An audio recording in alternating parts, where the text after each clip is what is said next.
Hello दोस्तों, कैसे हो आप सब। चेहरा तो पूरा उतरा ही हुआ है मेरा, क्योंकि मैं जो अभी आपको सुनाने वाला हूँ, शायद ये सुनने के बाद मेरे जैसे जितने भी लोग होंगे उनका भी चेहरा इसी तरह उतर जाएगा। भाई, सोशल मीडिया एक ऐसा नाम है ना, जिसने न जाने कितने गरीब लोगों को सहारा दिया है। तो आज मैं आप लोगों को अपनी कुछ आप बीती पिछले 1 साल में जो बीती है मेरे साथ सुनाने जा रहा हूँ, बताने जा रहा हूँ, सुनाना चाहता हूँ,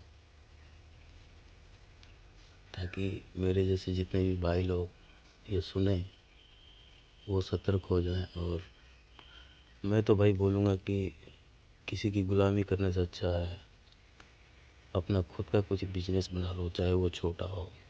3 टाइम का खाना ही सही, शरीर में बस 2 कपड़े सही, ढकते रहना चाहिए शरीर, ऐसा कुछ मिल जाए। उसके अलावा और कुछ नहीं चाहिए ज़िंदगी में, क्योंकि कुछ लेकर तो नहीं जाओगे आप। भाई, मैं उड़ीसा का रहने वाला हूँ,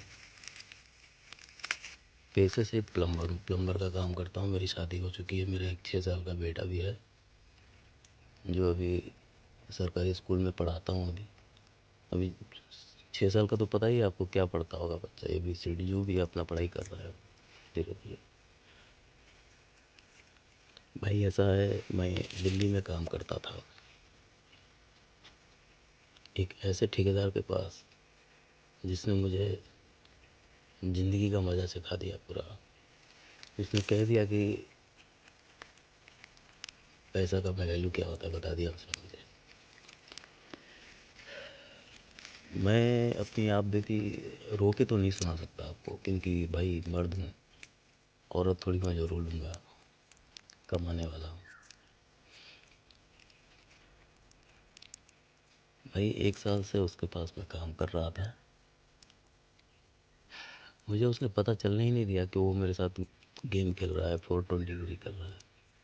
और मैं समझ नहीं पा रहा था, मैं उसे अपना समझ के अपना जो जिम्मेदारी के साथ में अपना काम कर रहा था, अपना वर्क दे रहा था उसको। प्लम्बिंग का बहुत सारे साइट भी मैंने हैंड ओवर दिए, और एक से एक क्रिटिकल सिचुएशन वाला जो प्लम्बिंग लाइन, शायद आप लोग को पता होगा।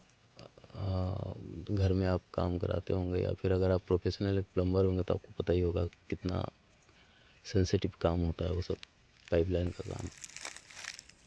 तो मैं हर हर काम उसका मतलब क्लियर करके दे रहा था, अच्छा खासा पैसा कमा के उसे दे रहा था। और वो ठेकेदार मुझे महीने का 20,000 रुपये तनख्वाह दे रहा था, जो कि आजकल के जनरेशन में एक फैमिली वाले को तो बहुत कम है, क्योंकि घर का खर्चा, छोटा बेटा है उसका, भला बुरा जो भी है, मेडिकल खर्चा, पढ़ाई का खर्चा, उसका रहन सहन का खर्चा, सब कुछ। एक घरवाली है, उसकी भी बहुत कुछ ख्वाहिशें रहती हैं उसमें, जो पूरा नहीं होता। फिर भी अपने दिल पे पत्थर रख के ना मैं उसके पास काम कर रहा था।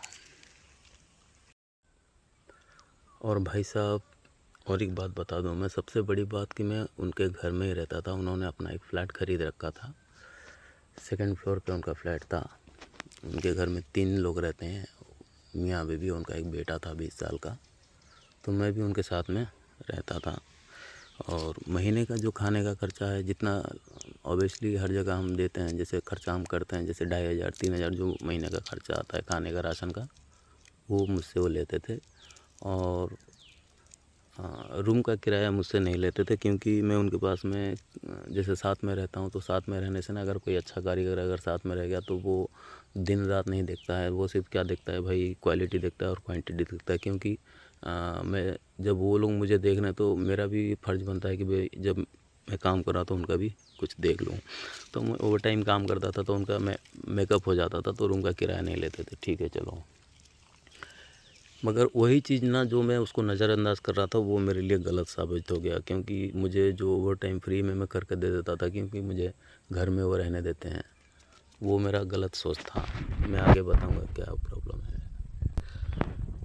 भाई, मैंने कुछ दिन काम किया होगा, मेरे पास जो स्मार्टफोन था वो ख़राब हो गया और ऑनलाइन ट्रांजैक्शन का जो होता है प्रोसेस, जैसे कि फ़ोनपे, गूगल पे, तो मेरे पास यूजेबल नहीं था, यूज़लेस हो गया। तो मुझे फ़ोन बहुत ज़रूरत था, तो मैंने ठेकेदार से पूछा कि सर जी मुझे पैसे दे दो, एक फ़ोन ख़रीदना है। तो उनका बेटा मुझसे कहा कि अंकल आप ये फ़ोन मेरा फ़ोन ख़रीद लो, मैं एक आईफ़ोन ख़रीदने वाला हूँ और ये जो फ़ोन है यही फ़ोन मैंने ख़रीदा है, इससे बात हो रही है आपसे, मैंने आपको सारा कुछ इसी से ही आपको बता रहा हूँ सोशल मीडिया पे। तो अभी जो भी है मेरे पास सहारा यही है, इसके अलावा और मेरे पास कोई भी ऐसा ब्रांडेड किया कुछ भी ऐसा महंगा चीज़ नहीं है जो मैंने अपनी ज़िंदगी में की हो। मैं बताऊँगा सारा कुछ, पहले आप मेरी आप बीती सुन लो बस। फ़ोन मैंने ख़रीद लिया 13,000 में, या कुछ 25,000 का फ़ोन था। तो कुछ 1 साल यूज़ किया था, मेरे को 13,000 में दिया उसने। मैं बोला चलो कोई बात नहीं, तो मजबूरी में भाई लेना तो पड़ेगा। मगर मैं उस टाइम उतना ध्यान नहीं दिया कि मैंने कुछ ज़्यादा दे दिया इनको पैसे, यहाँ छोड़ जाने दो, काम तो कर रहा हूँ इनके पास ही, धीरे धीरे कटता रहेगा पैसा। भाई क्लियर करके और 2,000 रुपये कुछ उनको देने थे मुझे फ़ोन के। और 1 साल काम करके पिछले महीने में गाँव आया था। मैं 1 महीना गाँव में रुका था। हमारे उड़ीसा में प्रभु श्री जगन्नाथ जी का एक होता है, पूजा होता है, कार्तिक महीना में 7 दिन का सप्ताह होता है। पूरे गांव के लोगों को खाना खिलाते हैं, 2 टाइम प्रसाद मिलता है यहाँ पे। वो ख़त्म करके मैं 1 महीना अपना टाइम एक्सपेंड करके यहाँ से गया था। जाके मैंने वहाँ पे काम किया 1 महीना। 1 महीने में मैंने घर में कुछ थोड़ा बहुत खर्चे भेजे थे, अपना कुछ खर्चा वहाँ से निकाला था और मेरा हिसाब किताब करके भाई 6,140 रुपये मेरा निकल रहा था वहाँ से, उनके पास से। और उनके बेटे को मुझे देने थे 2,000। ठीक है कोई नहीं, तो जब लिया तो देना ही पड़ेगा ऑब्वियसली। मैंने उनसे हिसाब पूछा, उन्होंने मुझे 4,000 रुपये कैश पकड़ाए, ला के मुझे स्टेशन पे भी छोड़ा, ट्रेन पे बैठाया। मेरी टिकट भी उन्होंने काट दी थी, टिकट मेरा कंफर्म था। मैं नंदन कानन एक्सप्रेस से आया, जो आनंद विहार से जगन्नाथपुरी को जाती है। आने के टाइम में उन्होंने कहा कि अभी मेरे पास कैश 4,000 है, तुम रख लो, और बाकी का जो 2,160 रुपये है मैं तुम्हें ऑनलाइन कर दूँगा, अभी मेरे पास पैसे नहीं है। तो भाई ये लाजमी सी बात है भाई, साफ बात है कि भाई 1 साल से मैं इनके पास काम कर रहा हूँ, तो पैसों का लेन देन चलता है, तो मैंने लाइट ले लिया। मतलब चलो गांव जाने के बाद में पैसा मिल जाएगा। और ये बात पता था कि अभी उनके पास काम नहीं था मैं, और ठंड भी काफ़ी ज़्यादा थी दिल्ली में, तो मैं उस सिलसिले से वहाँ से आ गया था मैं। और 20-30 साल से कर रहा हूँ काम, बचपन से ही कर रहा हूँ भाई, तो शरीर थोड़ा भी जवाब देने लगा है। मेरा खाना पीना ठीक नहीं रहता है, टेंशन में, पैसों की कमी, सही जगह मुझे आज तक नहीं मिला कहीं। अब जब घर में आके मैं पहुंच गया, घर पहुंच के जब उनसे बात की फ़ोन पे और कहा कि भाई ऑनलाइन कर दो, तो उन्होंने मुझे क्या बात कही, आप देखो ठेकेदार, मैं बता रहा हूँ भाई कैसे होते हैं। उन्होंने कहा कि भाई मेरे बेटे ने जो फ़ोन दिया था तेरे को, जो तू पैसे और वापस देने वाला था उसे 2,000 रुपये, मैंने वो पैसे उस हिसाब से काट के रख लिए। तो मुझे कोई दिक्कत नहीं है भाई, देना था तो ठीक है, काट के रख लिया, लेकिन ये गलत तरीके से लेना ठीक नहीं था। उनको वहीं पे, जब मैं उनके पास था वहीं पे, वो मुझे कह सकते थे कि भाई तेरा 6,000 रुपये निकल रहा है और 2,000 रुपये फ़ोन का बाकी था, वो मैंने काट दिया क्योंकि तू चला जा रहा है, तो 2,000 वो काट के रख लिया, और ये ले तेरे 4,160 रुपये तो ले जा, बात क्लियर हो जाती थी। मगर उन्होंने ऐसा नहीं किया। मैं पूरी 1 साल ईमानदारी से उनके पास काम किया, लाखों लाखों रुपये कमा के दिया उनको। अब मुझे कितना मिलता था, सिर्फ महीने का 20,000। उसमें अगर किसी दिन बारिश हो रही है, मेरी तबीयत ख़राब है, मैं घर में छुट्टी कर लिया, उसका कुछ पैसा नहीं है। रोना आ रहा है दोस्तों, रो नहीं पा रहा हूँ, मैं क्या करूँ। आप लोग फिर कहीं हंसना शुरू करना दो।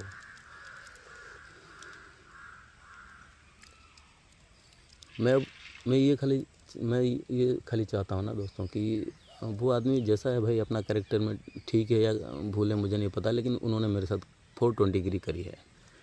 वो चाहते तो क्लियर भी कर सकते थे, मगर उन्होंने ऐसा नहीं किया। तो अगर किसी का ईमानदारी का इतना ख़तरनाक उसका जो सिला मिलता है, तो मुझे ईमानदारी अब नहीं करनी है, बेईमानी ही सही, या फिर मुझे करनी ही नहीं है किसी की गुलामी। मैं अपना खुद का ये करना चाहता हूँ।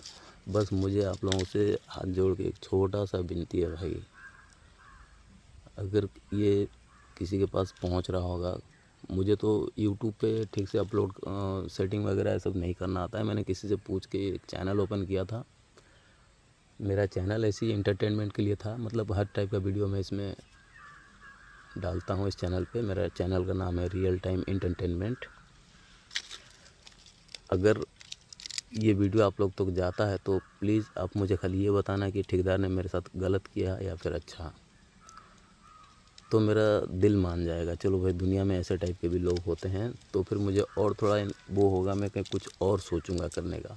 मैं तो फ़िलहाल अभी 1-2 दिन पहले गांव आया हूँ। ठंड काफ़ी ज़्यादा है दिल्ली में। उड़ीसा में ऐसे वैसा इतना ठंड नहीं है, लेकिन मैं फिर और कहीं मैंने काम सेट कर दिया है। हैदराबाद, जब हैदराबाद में पिछले ये 1 साल पहले से हैदराबाद में कर रहा था मैं। 20 साल काम किया था वहाँ पे। फुल नॉलेज है मेरे को वहाँ का। अब मैं वहीं जाने वाला हूँ, मगर जब आया हूँ गाँव तो बाल बच्चे हैं, थोड़ा मिल लेता हूँ। 15 दिन 10 दिन देखता हूँ, फिर जाऊँगा मैं। मगर खाली दोस्तों आप मुझे ये बताओ कि उस आदमी के साथ क्या करना चाहिए या फिर छोड़ देना चाहिए। मैं तो ये कहता हूँ, मेरा सजेस्ट, मेरा दिल बोलता है कि भाई उसके साथ कुछ तो ऐसा होना चाहिए ताकि वो मेरे साथ जैसा किया किसी और के साथ ना करे। बस यही आप लोग से मुझे कहना है। आगे सब मैं आप लोगों के ऊपर छोड़ता हूँ दोस्तों। नमस्ते।